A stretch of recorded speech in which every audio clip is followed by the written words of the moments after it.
اپنی جانوں پر ظلم کرتے ہیں. کیا کرتے ہیں؟ اپنی جانوں پر ظلم کرتے ہیں. گناہ کر کے کوئی اللہ کو نقصان پہنچا سکتا ہے؟ گناہ کر کے خود ہی تو جہنم کا مستحق بنے گا، خود ہی تو آگ میں جائے گا. تو نقصان کس کا ہوا؟ گناہ کرنے والا.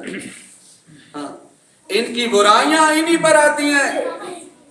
اور اسی طرح وَيَقْطَعُونَ مَا أَمَرَ اللَّهُ کے اندر یہ بھی آتا ہے کہ وہ اشخاص، وہ لوگ جو اللہ تعالیٰ کے محبوب تھے اور رسول پاک صلی اللہ علیہ وسلم کے بھی محبوب تھے، ان کے درمیان میں ایسے کیڑے نکالنا، ایسی لڑائیاں بنا کر اچھالنا، ایسی داستانیں گھڑنا کہ لوگوں کا اعتماد ان نفوس قدسیہ سے اٹھ جائے، تو یہ بھی وَيَقْطَعُونَ مَا أَمَرَ اللَّهُ بِهِ أَن يُوصَلَ سے تعلق ہے کہ ان لوگوں کو مختلف فی بنا دیا جائے کہ جن میں کوئی آپس میں اختلاف نہ تھا، محبت تھی اور ایک دوسرے کے ساتھ چاہت تھی، اور دین کا رشتہ اس درجے کو پہنچا ہوا تھا کہ رسول اللہ صلی اللہ علیہ وسلم نے ان کو زبانی طور پر ارشاد فرمایا کہ تم آپس میں بھائی بھائی ہو.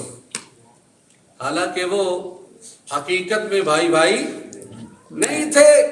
تو انہوں نے اس تعلق کا پاس اس طور پر کیا کہ یہ آسمان دنیا نے کبھی ایسا تعلق نہیں دیکھا.